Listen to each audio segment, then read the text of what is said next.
માં બીજા વનવગડાના વાહ સૌથી ઊંચો દરજ્જો વિશ્વમાં સૌથી ઊંચો દરજ્જો માતાને જ આપવામાં આવ્યો છે, કારણ કે માતાએ જ આપણને જન્મ આપ્યો છે અને માતાએ જ આપણને નાનેથી મોટા કર્યા છે. માતા જે કરી શકે છે તે ભાગ્યે જ કોઈ કરી શકતું નથી. અસ્તુ. ખાચર મહિપાલ. આજે હું તમને મારી માતા વિશે કહીશ. મારી માતાનું નામ મનસાબેન છે. મારી માતા ધોરણ 7 લગીને ભણેલ છે. મારી માતાને પણ ઇંગ્લિશ આવડે છે. મારી માતા ઘરકામ કરે છે. મારી માતાને મોતી પોરવવાનું કામ પણ આવડે છે. મારી માતાને મોગરા અને ગુલાબનું ફૂલ ગમે છે. મારી માતા મને રોજ 6 વાગે જગાડે છે અને એમ કહે છે કે જામ બેટા, તારે મંદિરે નથી જવાનું. હું ત્યારે આળસ કરતો નથી અને હું જાગી જાઉં અને પછી કે મને તૈયાર કરીને મંદિરે મોકલે અને હું મંદિરે જઈને આવીને 10 વાગે ટ્યુશને જાઉં. ટ્યુશનેથી આવી ઘરે હોય તો ઘરે મને પાણીની બોટલ ભરી દે અને ટિફિન પેક કરી દે. એટલું બધું મદદ કરે છે મારી માતામાં મારા જીવનમાં. અને પછી ત્યારબાદ ત્યાં શાળાએ પણ મોકલે છે અને પછી આવીને પૂછે છે કે કયા સરે શું લેસન આપ્યું. તો પહેલાં એમ કહે કે જા અડધી કલાક રમી આય અને પછી લેસન કરવા આવતો રહેજે. અસ્તુ. મારી મમ્મીને સંદેશો એ આપીશ કે હું ભણી ગણીને મોટો નોકરી પેશા આદમી બનીશ. અસ્તુ. ઉત્તમ દીકરો બનીશ. અસ્તુ. મારું નામ પરમાર પ્રિયાંશી છે. હું ધોરણ 8માં અભ્યાસ કરું છું. હું તમને મારી મમ્મી વિશે જણાવીશ. મારી મમ્મીનું નામ ધરતીબેન છે. તે ગૃહિણી છે. તેને હસ્તકલા અને ભરતકામ અને પાર્લરનું આવડે છે.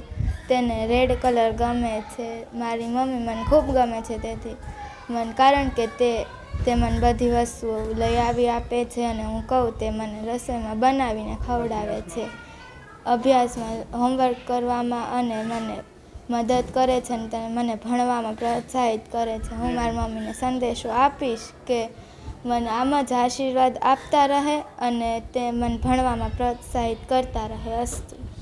ચૌહાણ અંજલિ છે.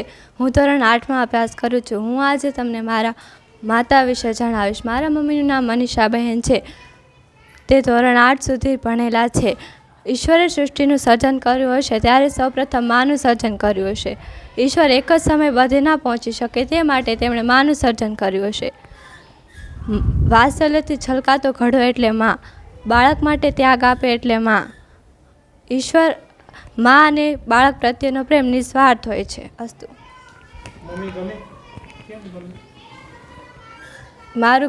મમ્મી ખૂબ મારું ધ્યાન રાખે છે, તેથી મને મારા મમ્મી બહુ ગમે છે. હું મારા મમ્મીને સંદેશો આપીશ કે હું તેમની સારી દીકરી બનીશ. મારું નામ છે ભુવાશા. આજે હું તમને મારી માતા વિશે કહીશ. મારી માતાનું નામ રાધાબેન છે. મારી માતા ધોરણ 8 સુધી ભણેલા છે. મારી માતાને ભરતકામ અને હીરા ઘસતા આવડે છે. મારી માતા મને ખૂબ જ ગમે છે, કારણ કે તે મારી હર વિશ પૂરી કરે છે અને મને ભણવામાં પણ મદદ કરે છે. હું મારી માતાને સંદેશો મોકલીશ કે હું ભણી ગણીને આગળ વધીશ અને સારી નોકરી લઈશ. અસ્તુ. મારું નામ કિરણ છે. આજે હું તમને માતા વિશે થોડુંક જણાવીશ. મારા મમ્મીનું નામ મધુબેન છે. મારા મમ્મી ઘરનું કામ કરે છે. મારા મમ્મી 8 ધોરણ સુધી ભણેલા છે. મારા મમ્મીને સીવણ આવડે છે. મારા મમ્મી અમારા આખા ઘરનું ધ્યાન રાખે છે. મારા મમ્મી મને ખૂબ જ ગમે છે. મારા મમ્મીને હું સંદેશો આપીશ કે ભણી ગણીને આગળ વધીશ. નમસ્તે. મારું નામ છે સોલંકી અસ્મિતા. આજે હું તમને મારી માતા વિશે થોડુંક જણાવીશ. મારી માતાનું નામ છે રેખાબેન. તે 5 ધોરણ સુધી અભ્યાસ કરેલું છે. તેમની ઉંમર 45 છે. મારી માતા ખૂબ જ ગમે છે, કારણ કે જે મને મારા અભ્યાસમાં મને મદદ કરે છે. જે મારે રસોઈ ખાવી હોય તે બનાવી દે છે. જ્યારે મારા માતા બહાર જાય ત્યારે મને સાથે લઈ જાય છે. મા વિશે કહેવત પણ આવી છે કે મા બીજા વગડાના વાહ. હું મારી માતાને સંદેશો આપીશ કે ભણી ગણીને મોટી થઈને તેમની સારી દીકરી બનીશ. મારું નામ છે સર્વે રીતિ. હું આજે તમને મારી માતા વિશે કહીશ. મારી માતાનું નામ નૈનાબેન છે. મારી માતા 7 ધોરણ સુધી ભણેલા છે. મને મારી માતા ખૂબ જ ગમે છે કારણ કે તે આખા ઘરનું ધ્યાન રાખે છે, મારું ધ્યાન રાખે છે અને મને ભણવામાં મદદ પણ કરે છે. હું મારી મમ્મીને સંદેશો આપીશ કે હું ભણી ગણીને આગળ વધીશ અને નોકરી લઈશ. નમસ્કાર, મારું નામ જોગરાણા પાયલ છે. હું ધોરણ 8માં અભ્યાસ કરું છું. આજે હું મારી મમ્મી વિશે કહીશ. મારી મમ્મીનું નામ દેવુબેન છે. તે 10 ધોરણ સુધી ભણેલા છે. તેમની ઉંમર 37 વર્ષ છે. મારી માતા મને બહુ જ ગમે છે. મા વિશે એક કહેવત છે, ગોળ વિના સૂનો કંસાર, મા વિના સૂનો સંસાર. હું મારી માતાને સંદેશો આપીશ કે હું ભણી ગણીને હોશિયાર બની તેમની સારી દીકરી બનીશ. મારું નામ છે જોગરાણા સેજા. હું તમને મા વિશે કહીશ. મારું નામ છે જોગરાણા સેજા. મારા મમ્મીનું નામ છે જીકુબેન. મારા મમ્મી મને ખૂબ જ ગમે છે.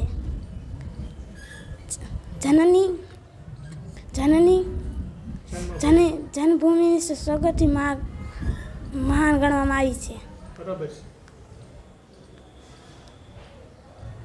માને શું સંદેશો આપશો? મોટી થઈને શિક્ષક બનીશ. સારી તમારી દીકરી બનીશ. અસ્તુ. મારું નામ છે ભોજિયા વર્મલા. હું ધોરણ 8માં અભ્યાસ કરું છું. મારા મમ્મીનું નામ છે સોનલબેન. મારા મમ્મી ભણેલા છે 7 ધોરણ સુધી. મને મારા મમ્મી બહુ ગમે કેમ કે એ મને સાચવે, મને ભણાવે, લીખાવે, મારું ખાવાનું મને ગમતું હોય ઘરે ખાવાનું, રસોઈ શીખવાડીએ, ભણાવે. અને મારા મમ્મીને એ સંદેશો આપીશ કે હું ભણી લીખીને હોશિયાર થાય ને આગળ વધીશ. મારું નામ છે સાંસલાનિતા. હું આજે માતા વિશે કહીશ. મારી માતાનું નામ રેખાબેન છે. મારી માતા 8 ધોરણ ભણેલી છે. મને મારી માતા ખૂબ જ ગમે છે કારણ કે જે મારે વસ્તુ જોતી હોય તે મને લાવી દે છે. હું મારી માતાને એ સંદેશો દઈશ કે એક નાગરિક છોકરી બનીશ. મારું નામ સાંસલા અંકિતા છે. આજે હું તમને માતા વિશે કહીશ. મારી માતા ધોરણ 7 સુધી અભ્યાસ કરેલા છે. મને મારી માતા ખૂબ જ ગમે છે કેમ કે મારે જે વસ્તુ જોતું હોય તે મને લાવી દે છે. હું મારી માતાને એ સંદેશો આપીશ કે તેમની સારી દીકરી બનીશ. હેતલ છે. હું આજે માતા વિશે કહીશ. મારી માતાનું નામ બેનાબેન છે. મને મમ્મી બહુ ગમે છે કેમ કે તે જે હું માગું તે મને લઈ આપે છે, મને ભણવામાં મદદ કરે છે. હું મારી મમ્મીને સંદેશો આપીશ કે હું ભણી ગણીને સારી દીકરી બનીશ.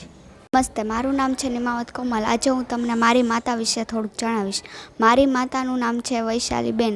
તે ધોરણ 10 લગીને અભ્યાસ કરેલો છે. તે મને ખૂબ જ ગમે છે કારણ કે તે મને સારું ભોજન બનાવીને ખવડાવે છે, તે મને ભણાવે છે અને તે મને સાચવે છે. હું મારી માતાને એમ સંદેશો આપીશ કે હું ભણી ગણીને સારી નાગરિક બનીને અને મારી મમ્મીની સારી દીકરી બનીશ. અસ્તુ.